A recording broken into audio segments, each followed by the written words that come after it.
This is Good Morning Indiana, working for you. It is 5 o'clock here on your Tuesday. Good morning to you. I'm Lauren Casey. And I'm Meredith Barrick. Here's what's making headlines on this June 23rd. Businesses in downtown are trying to return to normal after the pandemic and riots. How one owner is recovering and why he's frustrated with the mayor's office. New coronavirus hotspots are popping up across the country. The latest states now seeing the potential start of a second wave. And schools will be a little different coming back to class this fall, and so will a local school supply drive. What Indy Backpack Attack is doing to change its plans and still support students this year. But first, we do need to check in on your Storm Team 6 forecast. That's right. Todd Clausen is joining us right now from home. Todd, good morning to you. What can we expect as people head out the door, maybe head to work on this Tuesday?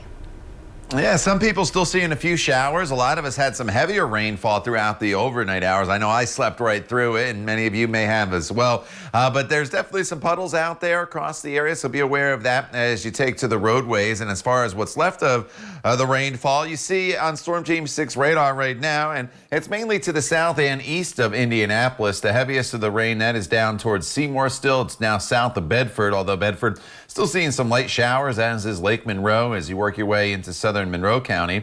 And then some light rain from Richmond up towards Fountain City, but that's really just about it as far as the rainfall goes. A little shower there in Hartford City still. The overall trend will be for the clouds to decrease from west to east throughout the course of the day. So just be a little bit patient here this morning with the clouds and a few lingering showers, but by the noon hour, the sun should be out. Temperatures get into the upper 70s. The only little flaw this afternoon, that'll be a breeze. It's going to kick in, gusting up to about 20 to 25 miles per hour. Lauren. All right, Todd, thank you so much. Let's take a look at traffic right now as you're heading out on the roads. This is a look up on the northwest side at I-65 and I-465. Looks like we have a stalled semi there off in a distance, but it's out of the travel lanes. Everything's traveling up to speed in this area. No crashes right now to slow down your morning commute. Now to the latest on the COVID-19 pandemic. The Indiana State Department of Health is reporting 277 new cases. That brings the total number of cases to 42,633. Nearly 11,000 of those are in Marion County. 13 new deaths were also confirmed. Nearly 419,000 Hoosiers have been tested for the virus. A little more than 10% of those have come back positive. And today, Indianapolis leaders in the United Way will announce plans for a new program to help get personal protective equipment to nonprofit groups. $2 million will help pay for the nonprofit PPE Restart Initiative. We'll learn more when the mayor speaks at 10:30 this morning. The funding is part of an $80 million plan approved earlier this month by the City County Council. The money is meant to support local programs that help residents most impacted by COVID-19. Well, it has been several months since many businesses in downtown Indianapolis were filled with customers. Just as the coronavirus restrictions were eased, some of those restaurants and stores had to be boarded up after the windows were smashed when the protests turned violent here in Indianapolis. And so this morning, our Kelsey Anderson is joining us live with how one local business owner is saying that they are recovering. Kelsey, good morning. Hey, good morning, Lauren. So this is the new normal right now in downtown Indy. Businesses boarded up trying to recover after the pandemic and the riots that happened in late May. The owner of Jack's Donuts here on Market Street says after months of disruptions, downtown Indy needs help or it may never be the same. Chris Carnival had a front row seat watching downtown Indy go from lively to ghost town. Carnival owns Jack's Donuts on Market Street. His donut shop was one of the first businesses to be damaged when peaceful protests turned into violent riots on May 29th.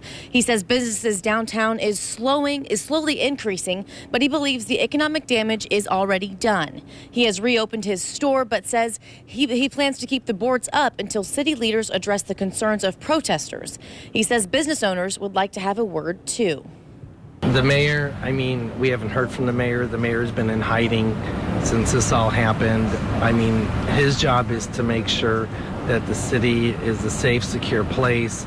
He should be out meeting with the business owners of the community, and he's failed to do that. We've heard nothing from him since this has happened. We did reach out to Mayor Hogsett's office, and Deputy Communications Director Mark Bodie says, quote, the mayor's office has been in continued contact with downtown establishments and associates throughout the past several months. We are working to maintain lines of communication with businesses on reopening from both the pandemic and the protests, while also supporting advocacy organizations, including Downtown Indy, to support businesses during this difficult time. Now, one board here greets Chris every morning saying, I'm sorry, Chris, but we have to be heard. He says he's hoping that people, if they have time and the money right now, come down to downtown Indianapolis shops and to help revitalize this community. Reporting live, Kelsey Anderson, RTV6. Kelsey, thank you. The time right now is 5:05. The White House says it's preparing for a second wave of the coronavirus. However, the first wave isn't over, and some health officials fear it is getting worse. John Lawrence explains. As we move into the summer, the number of COVID-19 infections is increasing in many states. We now are running the risk of going backwards, of not even trying to catch up. 23 states are seeing week-to-week hikes in new cases, and that upward trend is expected to continue. I hate to talk about this stuff this way, but the numbers of states that are going to be affected, I think, are going to continue to go up.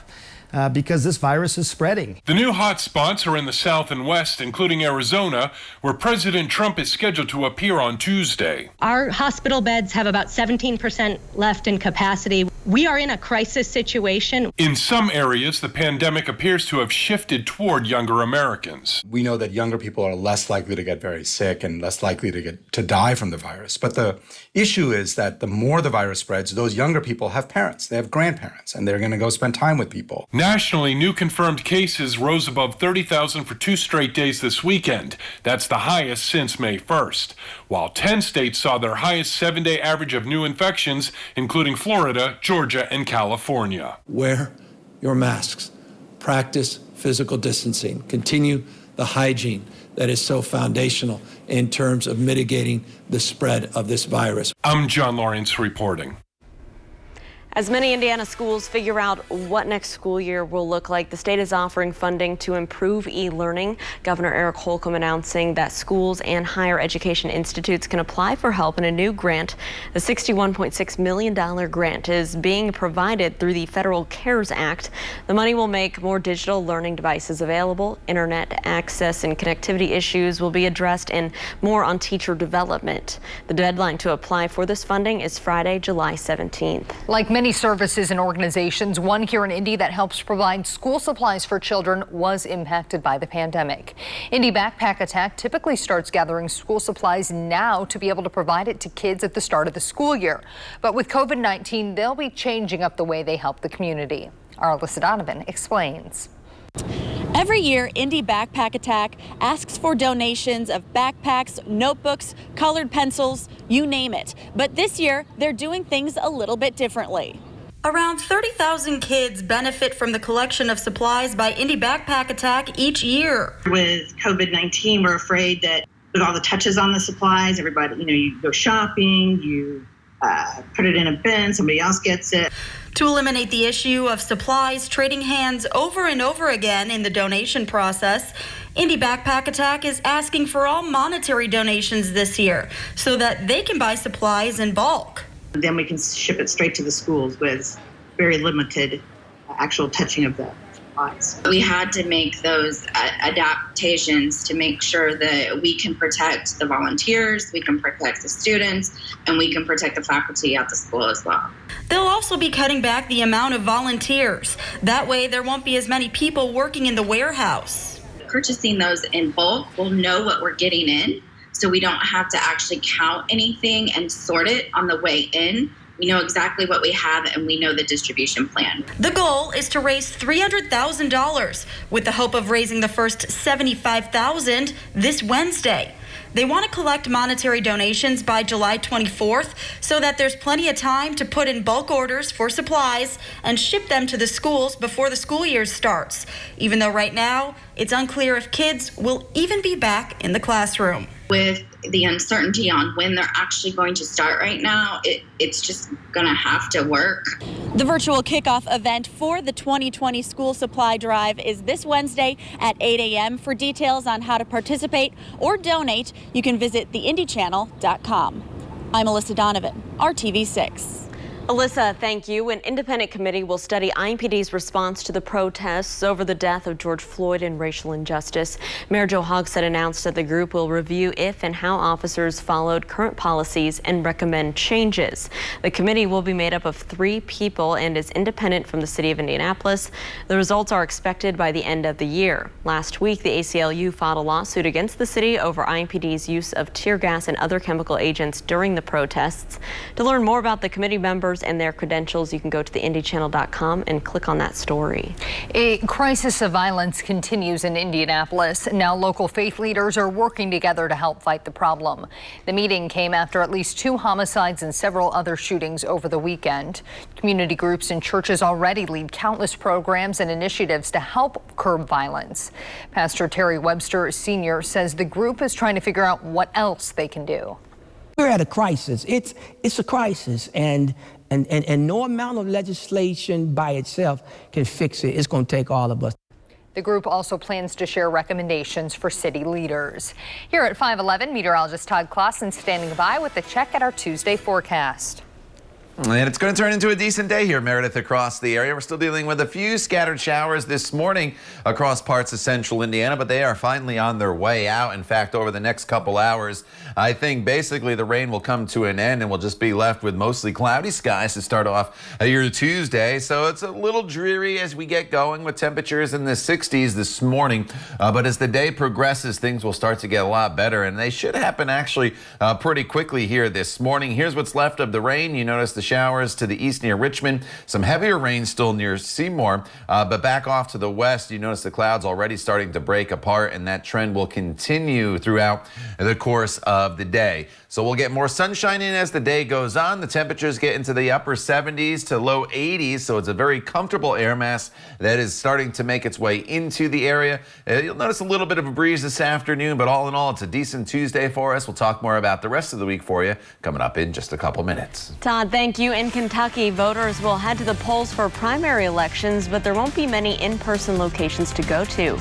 Coming up, why the state has limited even big cities like Louisville to just one polling place. Drivers and crew members took a moment before yesterday's race to show support for Bubba Wallace after a noose was placed in his garage. What NASCAR says will be done to the person responsible. And here's a live look right now at traffic at I-465, a little west of State Road 37. You can see things are picking up in that side of town. Everything's still moving along up to speed. We'll keep you updated on any crashes or delays when we come back here on Good Morning Indiana. Detective, new ABC Tonight. It is primary day for multiple states across the country, including Kentucky, but many are concerned about the extremely limited number of in-person polling locations. State lawmakers and voting rights activists say they are bracing for chaos after the state went from around 3,700 polling places to only 1,700 because of COVID-19.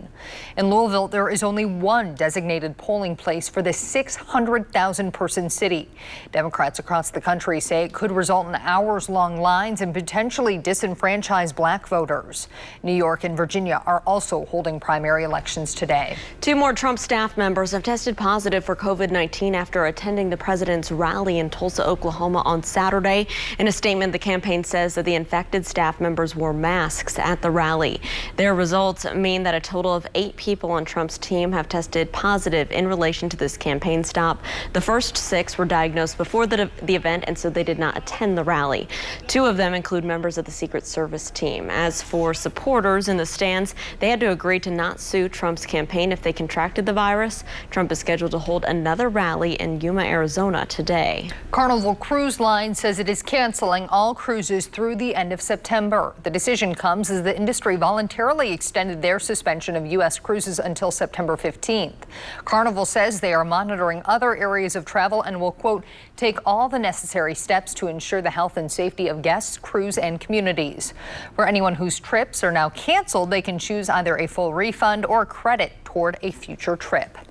Here at 5:17, we're going to take a trip on down to Todd's basement where he is checking our forecast for us.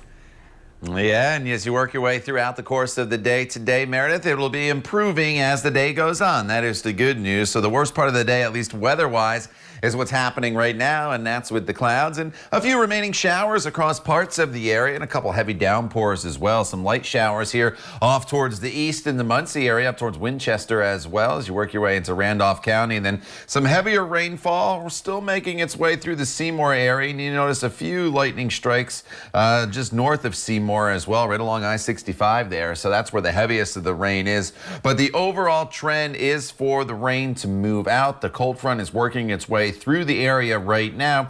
And as you look back off to the west here, you notice the clouds, they're breaking apart.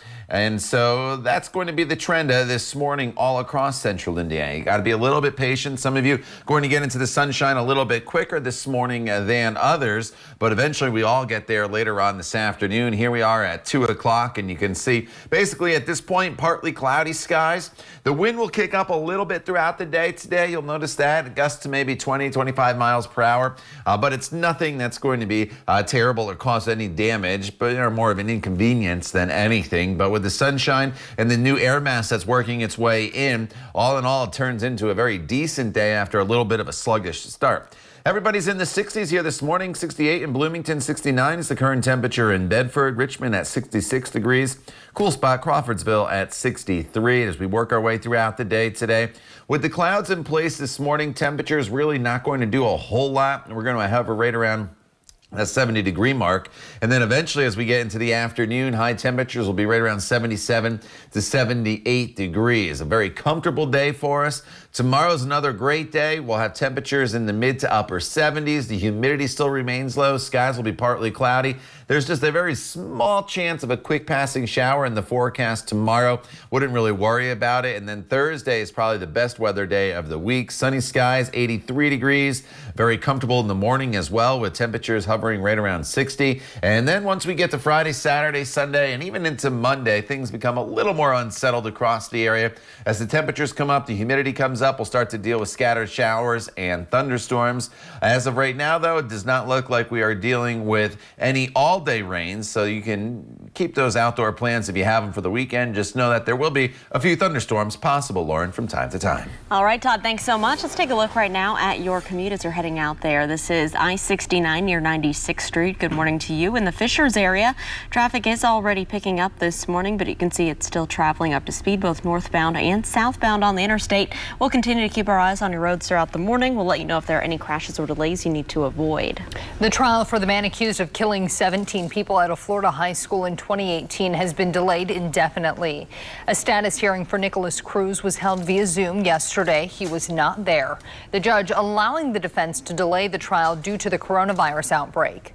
21-year-old Cruz is facing 34 counts of premeditated and attempted murder in the school shooting at Marjorie Stoneman Douglas High School. Another status hearing is scheduled for August. Mourners moved through a historic Atlanta church on Monday afternoon to pay their respects to Rayshard Brooks. The 27-year-old was killed during an altercation with officers less than 2 weeks ago. That ceremony was held at Ebenezer Baptist Church, where Martin Luther King Jr. served as co-pastor. That is also where Brooks' private funeral service will be held today. Dr. King's daughter, Reverend Bernice, is scheduled to speak. 2 officers in Brooks' death are facing charges. An incredible show of solidarity for NASCAR driver Bubba Wallace at Talladega Superspeedway. Fellow drivers, pit crew members, and others walked along Wallace's car to show support after a noose was found hanging in his garage stall. The 26-year-old is the only African-American driver in NASCAR's top circuit. NASCAR condemned the display of hate and allowed dozens of drivers to escort Wallace's car to the front of the field. Wallace was emotional as he was surrounded with support. NASCAR says it is investigating, and they say they will ban whoever hung the noose from the sport for life. The FBI is also investigating. A clever teen used the additional delivery instructions to catch a funny moment on camera. What the delivery driver did to join in on the fun after the break. Group, the strength to make a difference. A trickster teenager and an Amazon delivery woman made for some laughs in Delaware. Check this out. Lynn Staffieri ordered something on Amazon recently, but didn't know that her 13-year-old son Jacob put this note in the delivery instructions. It said, knock on the door 3 times and scream abracadabra as loud as you can, then run away super fast. Abracadabra! She nailed it, and the family cracked up when they saw it on their doorbell camera. Lynn posted the video on Facebook, and it has since been shared more than 20,000 times. What a good sport. Oh my goodness. I saw that on Facebook yesterday, Meredith, and the mom had wrote, I'm so sorry, I didn't know that my son did this. Thanks for playing along. So that was pretty funny. Oh, some innocent fun there. All right, Todd, do we have a fun forecast ahead for our Tuesday? It gets better as the day goes on. That's the good news. As you look outside right now, it's kind of a dreary start. I've been watching this camera the last few minutes, and you see the clouds kind of go by, and it impedes the view just a little bit, but you can see some lights through the low clouds that we have out there. But we're definitely going to have a cloudy start and kind of a dreary start to the day, even though most of the shower activity is starting to work its way out of the forecast. But once we get to the afternoon hours, we should be able to thin the clouds out. It does turn into a pretty decent afternoon for us with a bit of a breeze. High temperatures will be right around 80 degrees from Lafayette to Terre Haute, and then down to the south. A little bit cooler where the clouds linger a little bit longer as you work your way to the east with a high about 75 degrees today in Richmond. But once we get to the afternoon hours, it starts a pretty nice stretch of weather that takes us through the middle of the week. More on that coming up in just a little bit. Todd, thank you. Only on our TV6, brand new information in the fatal police shooting of Drejon Reed. New information now emerging about the investigation coming up at 6. Live on CourtTV.com. This is Good Morning Indiana, working for you. Businesses in downtown Indy not quite back to normal after the pandemic shutdown and last month's riots. This morning, we're talking to a business owner who voiced his frustrations to the mayor's office. And an annual school supply drive will look a little bit different this year because of social distancing guidelines. We're looking at the changes to the Indy backpack attack and what you can expect this year. But first, here at 5:30, we want to welcome you in. I'm Meredith Barrett. And I'm Lauren Casey. Todd Clausen is joining us right now from home with a check of our Tuesday forecast. Todd, good morning. What can we expect as we head out the door?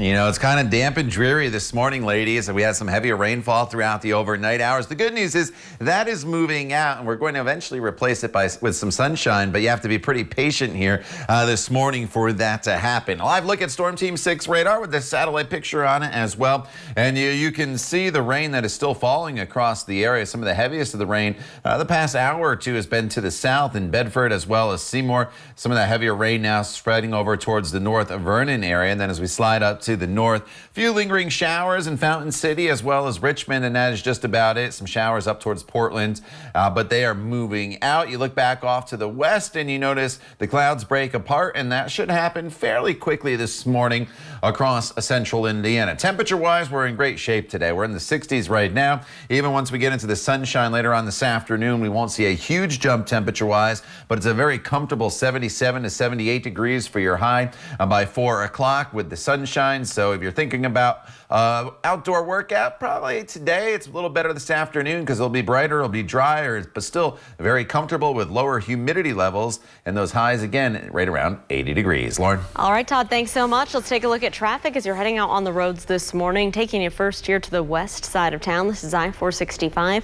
A view near Rockville Road where traffic is moving along up to speed both northbound and southbound on the interstate. No crashes, no delays here to slow down your commute. So let's take you over to the Beech Grove area this morning. Good morning to you here on the southeast side, I-465 near Emerson Avenue. Traffic is still pretty quiet this morning, traveling up to speed both eastbound and westbound. We'll let you know if there are any issues you need to avoid, but right now things are smooth sailing for your Tuesday. We begin this morning with the latest on the coronavirus pandemic in Indiana and its effect on Hoosier lives. The State Department of Health confirms 13 new COVID-19 deaths. So far, 2,363 Hoosiers have died from the coronavirus. Health officials also report 277 new cases of the virus. Since the pandemic began, 42,633 people in Indiana have been diagnosed with COVID-19. Now taking a closer look at the virus's impact on Indiana hospitals. This morning, 38% of Indiana's intensive care unit beds are available. COVID-19 patients are using less than 12% of the state's ICU beds. According to state health officials, 81% of Indiana's ventilators are available as well. Well, it has been months since many businesses in downtown Indianapolis have been filled with customers. Just as the coronavirus restrictions were eased, some restaurants and stores had to be boarded up. Their windows were broken after those protests turned violent. And so this morning, our Kelsey Anderson is joining us live with what one local business owner is now saying. Kelsey, good morning.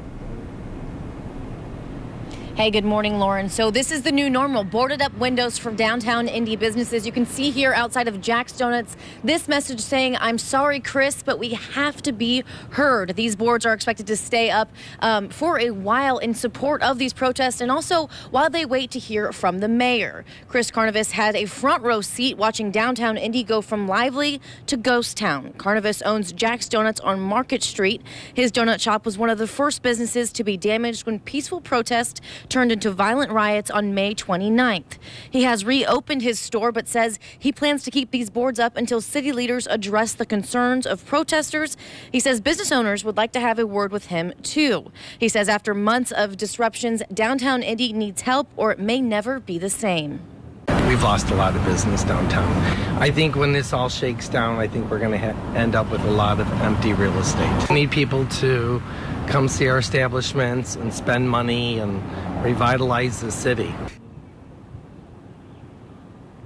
Carnival says he has not heard from the mayor since all of this happened and believes he should be out in the streets meeting business owners and the community. We did reach out to the mayor's office, and Deputy Communications Director Mark Bodie says, quote, "The mayor's office has been in continued contact with downtown establishments and associations throughout the past several months. We are working to maintain lines of communication with businesses on reopening from both the pandemic and the protest, while also supporting advocacy organizations, including downtown to support businesses during this difficult time."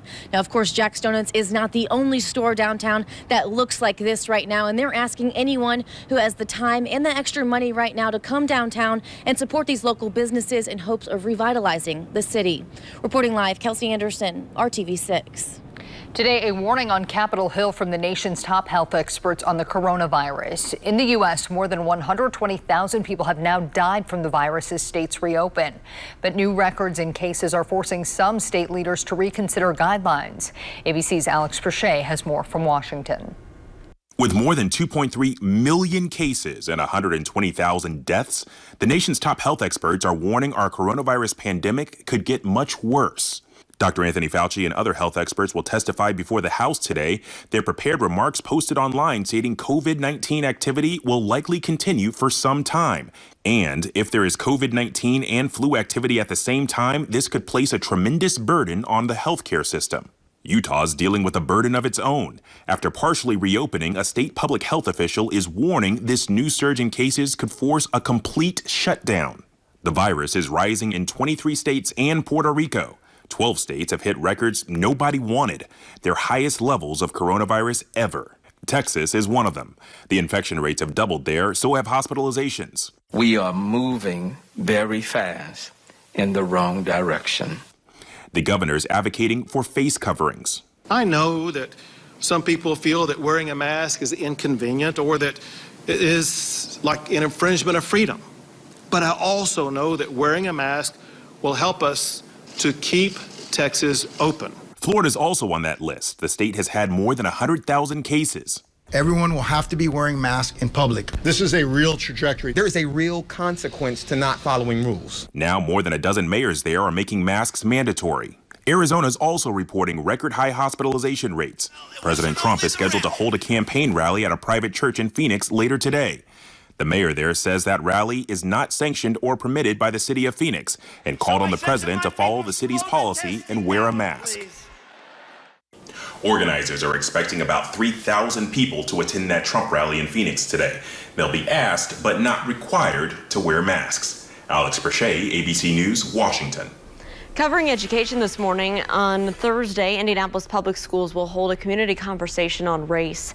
This type of discussion has become more prominent in recent weeks, but it's nothing new at IPS. The district has been making anti-racism efforts for years now. Since 2015, all teachers, staff, bus drivers, and food service employees have been required to take part in a 2-day racial inequity training.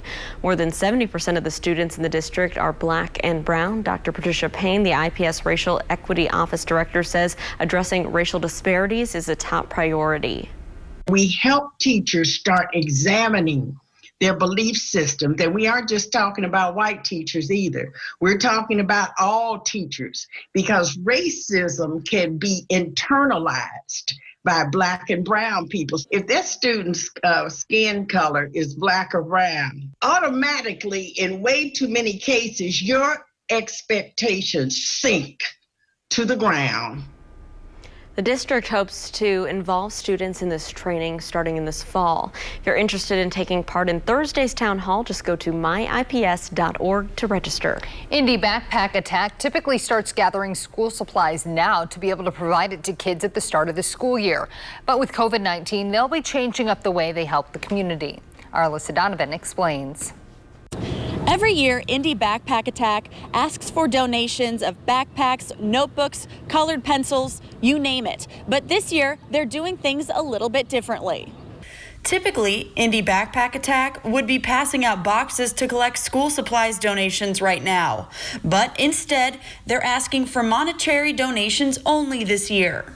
This will eliminate the issues of supplies trading hands over and over again in the donation process, allowing the organization to buy supplies in bulk and send it straight to schools that need them. They'll also be cutting back the amount of volunteers. That way there won't be as many people working in the warehouse sorting supplies. We had to make those adaptations to make sure that we can protect the volunteers, we can protect the students, and we can protect the faculty at the school as well. The goal is to raise $300,000 by July 24th, so they have plenty of time to place orders and ship supplies to schools. The virtual kickoff event for the 2020 school supply drive is this Wednesday at 8 a.m. For details on how to participate or donate, you can visit theindychannel.com. I'm Alyssa Donovan, RTV6. All right, thank you there, Alyssa. We're dealing with some rain showers here this morning. They're moving out, though. That is the good news. As we work our way throughout the remainder of the day, we're going to see conditions start to improve in all aspects of our weather. The rain showers continue down near Seymour and a few over towards Richmond, but that is just about it. But you also notice up towards Lafayette, the clouds starting to break apart. So you just got to be a little bit patient here this morning, but eventually we get into some decent weather later on this afternoon. So it'll be a good pool day. UV index will be high as we get into the sunshine by mid-afternoon. It will be a little breezy, though, so keep that in mind. With high temperatures today, that'll be topping off in the mid to upper 70s. The time now is 5:41. We're back in just a couple minutes. Stay with us. We'll see you in a few. Healthcare workers fighting COVID-19. President Trump is promising that Americans will get another round of stimulus checks. It's one of several topics the president talked about, including his controversial comment on Saturday's Tulsa rally about slowing coronavirus testing. Joe St. George has more. On Saturday night, you said that you told your staff to slow the testing down to improve the numbers. Does that mean someone watching this right now on their local news is not going to get a test because you asked your staff? We do more testing than any country in the world by far. 25 million tests. Other countries do 1 million. Every time you do a test, as you do more tests, it shows more and more cases. So we're so far advanced, both in terms of the quality and the amount, and we're doing all these tests and it shows cases. If other countries aren't doing, or if we did slow it down, we wouldn't show nearly as many cases. But did you ask to slow it down? If it did slow down, frankly, I think we're way ahead of ourselves, if you want to know the truth. We've done too good a job.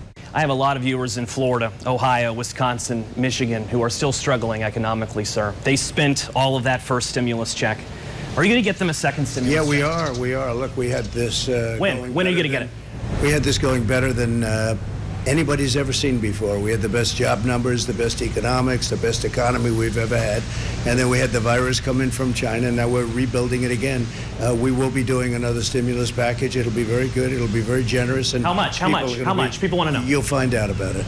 You'll find out. When are you going to do it? When are you going to announce it?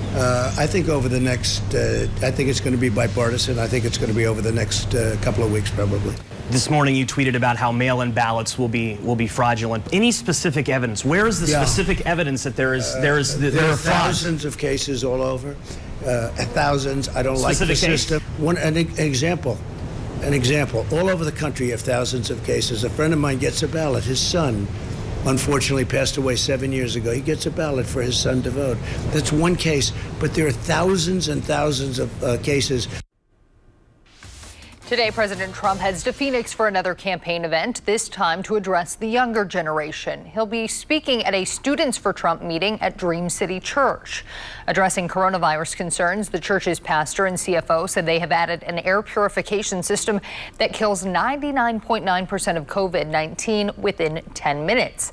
But the Arizona Department of Health Services says it cannot confirm or validate the effectiveness of that system. Attendees were required to sign a waiver. Before the event, the president will stop in Yuma for a roundtable discussion with local leaders and community members on border security.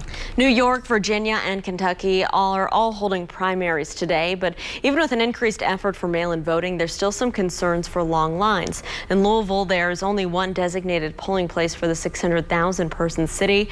The winner of the Senate race there will determine who goes against Senate Republican leader Mitch McConnell.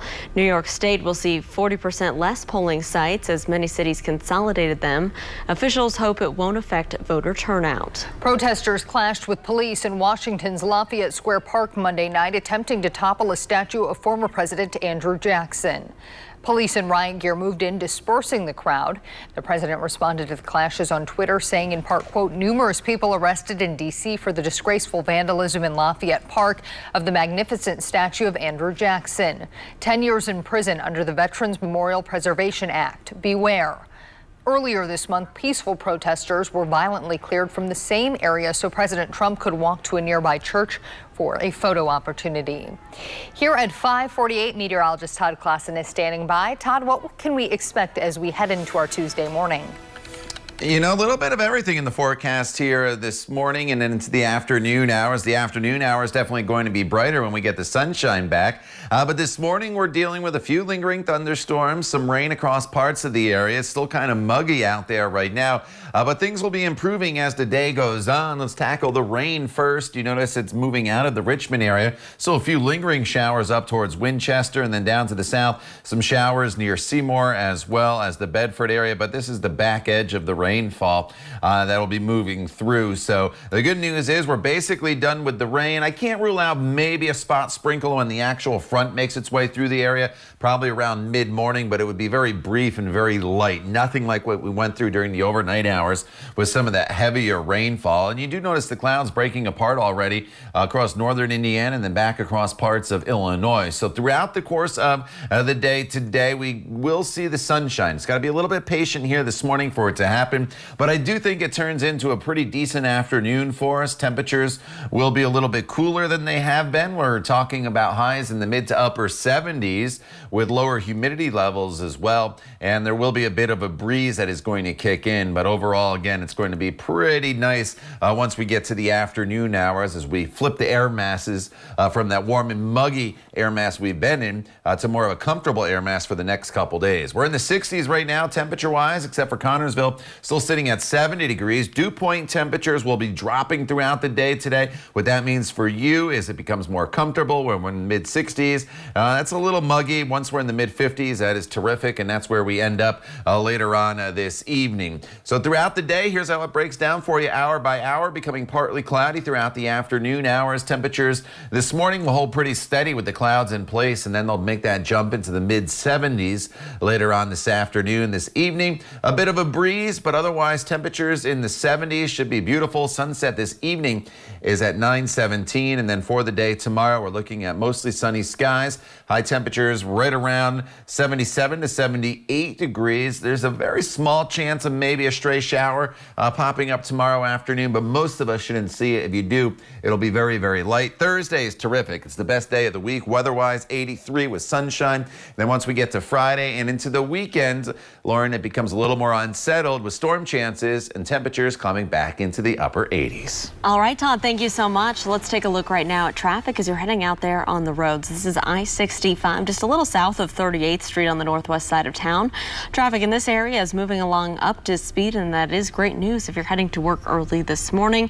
I also just took a check around the metro area. There are no crashes out there right now to slow you down, so that is great news for your commute. The FDA has issued a warning about several hand sanitizer products that have been found to contain methanol, also known as wood alcohol. The toxic substance can cause short and long-term health problems. Exposure can lead to a range of symptoms, including nausea, vomiting, headache, blurred vision, blindness, seizures, coma, and even death. Health officials say those who have been exposed to hand sanitizer containing methanol should call 911 and seek immediate care. We have a list of the affected products online at theindychannel.com.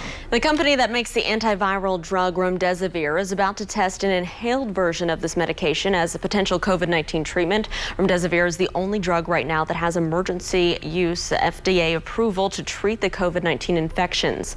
The medication is currently administered through the daily IV infusions at the hospital, but Gilead Sciences announced on Monday that the FDA has given the company the green light to start trials of an inhaled version.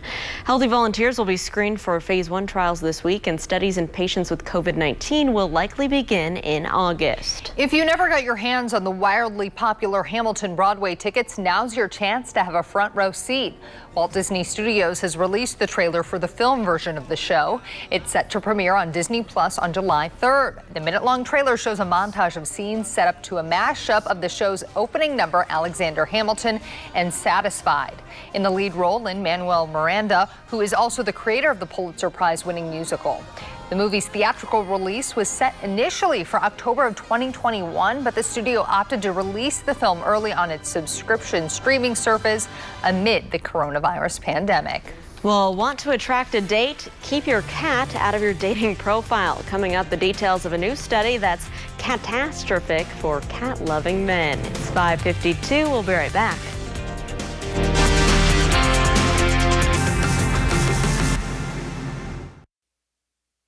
Listen up, all you cat-loving single fellas out there. We have some catastrophic news for you. I'm trying to emphasize the cat, and it's throwing me off. So, Lauren, it turns out guys who like cats are less likely to get a date. Scientists at Colorado State University showed more than 700 women photos of 2 guys, one by themselves, and the second one with a cat companion. They found that the guys' luck got noticeably worse when women saw them cuddling a cat. Researchers say it probably has to do with some long-held cultural stereotypes about cat owners versus dog owners. Cat men are generally described as less masculine, neurotic, agreeable, and less dateable. Uh-oh. All right, Todd, you don't have a feline crawling around there by your feet right now, do you? You know, I knew you were going to say something along those lines, Meredith, but the answer is no cats in this household. You heard it here first, ladies. We're in good shape. In fact, I have no pets. So, Easy. All right, outside right now, we're dealing with the rain moving out. That is the good news in the forecast for the day today. And we'll see the sunshine up here later on this afternoon. We're sitting in the 60s right now, temperature-wise, 68 in Bloomington, 64 is the current temperature in Logansport. So just be a little bit patient here as we go throughout the morning hours for the showers to move out, the clouds to move out as well. But once we get to the afternoon, the sunshine should be out. The humidity comes way down. It really turns into a pretty nice day for us. But again, you just got to be a little bit patient here for things to happen this morning. And then you can enjoy anything you want to do outdoors later on today. The time now, that is 5:57. All right, Todd, thank you. Coming up here in the next half hour, exclusive new details in the Drajon Reed case. The information you'll only see here on RTV6. Stay with us.